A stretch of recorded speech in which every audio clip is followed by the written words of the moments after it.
Pensemos en esto por un segundo. Casi toda la tecnología que usamos, desde la app para pedir comida hasta el sistema de un avión, depende de un guardián silencioso: las pruebas de software. Hoy vamos a meternos de lleno a descubrir por qué este mundo, que casi nadie ve, es tan, pero tan crucial para que nuestro entorno digital no se venga abajo. Y para que nos demos una idea de por qué esto es tan serio, empecemos con lo que está en juego. Miren, no estamos hablando de que una aplicación se cierre y ya.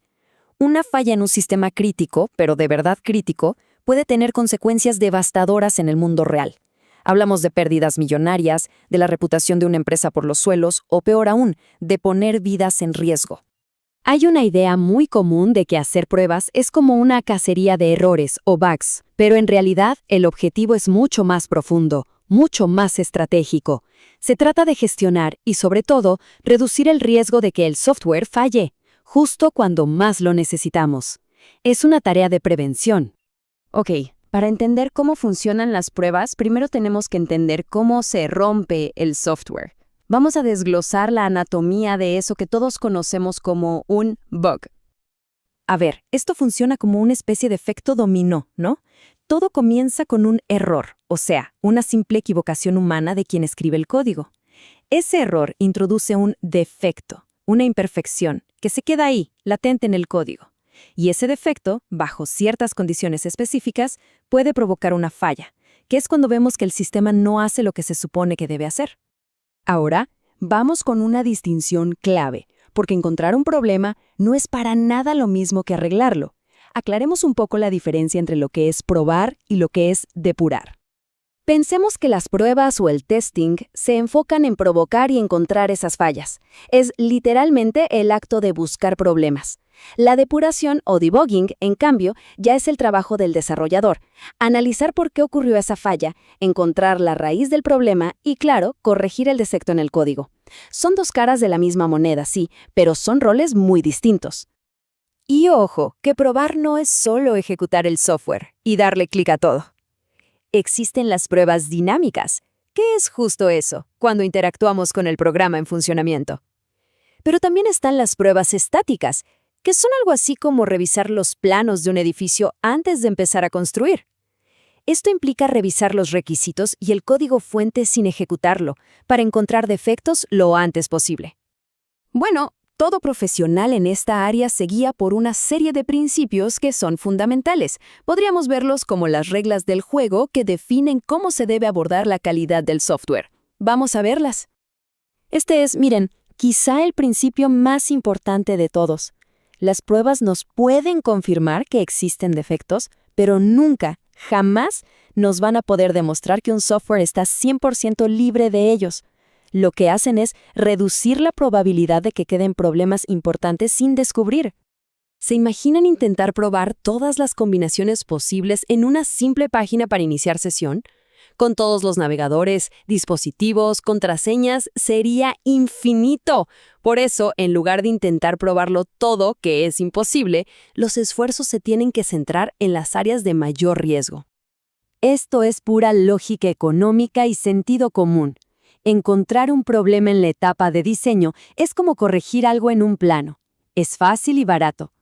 Pero encontrarlo cuando el producto ya está en manos de miles de usuarios es como querer reparar los cimientos de un edificio ya construido. Es increíblemente costoso y complicado.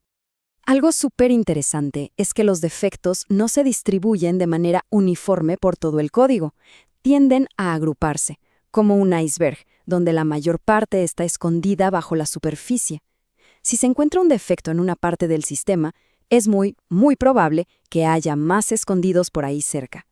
A este fenómeno se le conoce como la paradoja del pesticida, y tiene todo el sentido del mundo. Si se usa el mismo pesticida una y otra vez, las plagas se vuelven resistentes. Pues de manera muy similar, si se ejecutan las mismas pruebas repetidamente, con el tiempo dejarán de encontrar nuevos tipos de defectos. Las pruebas tienen que evolucionar junto con el producto. A ver, no hay una receta mágica o una fórmula única para las pruebas. La estrategia siempre se tiene que adaptar al contexto. No es lo mismo probar el software de un marcapasos, donde un error es fatal, que probar un videojuego. Los riesgos son completamente diferentes y por lo tanto, el rigor de las pruebas también tiene que serlo. Y aquí llegamos a una pregunta que lo cambia todo. Podemos tener un software sin un solo defecto técnico, perfecto desde el punto de vista de la ingeniería. Pero si ese software no resuelve el problema real del usuario, si no le sirve para nada, entonces sigue siendo un fracaso. Esto nos lleva a la diferencia entre verificación, que es asegurarse de construir el sistema correctamente, y la validación, que es preguntarse, ¿estamos construyendo el sistema correcto? Bueno, ya vimos los principios. La pregunta ahora es, ¿cómo llevamos todo esto a la práctica, al mundo real? Pues se hace a través de un proceso bien estructurado y, quizá lo más importante, con una mentalidad de colaboración. Mucha gente se imagina que probar es sentarse a dar clics al azar a ver qué se rompe, pero nada que ver. Las pruebas profesionales son una disciplina de ingeniería. Siguen un proceso riguroso. Se planifica y se controla qué se va a probar. Se analizan los requisitos y se diseñan los escenarios. Luego se implementan y ejecutan las pruebas. Y al final se evalúan los resultados y se aprende para mejorar. Y aquí es donde vemos uno de los cambios culturales más grandes de la industria. La calidad ya no es tarea de un equipo de testers que vive aislado en un rincón. Ahora se entiende que es responsabilidad de todos, desarrolladores, diseñadores, expertos del negocio, de todo el equipo. Todos colaboran desde el primer día para construir un producto de alta calidad. Así que, la próxima vez que estemos usando una app del banco, reservando un vuelo o dependiendo de cualquier dispositivo, vale la pena recordar este mundo oculto de las pruebas. Es ese trabajo invisible que gestiona el riesgo y mantiene funcionando toda la tecnología en la que confiamos día a día. Y la pregunta que queda en el aire es, ¿quién prueba el software que está dando forma a nuestro mundo y cómo lo hace?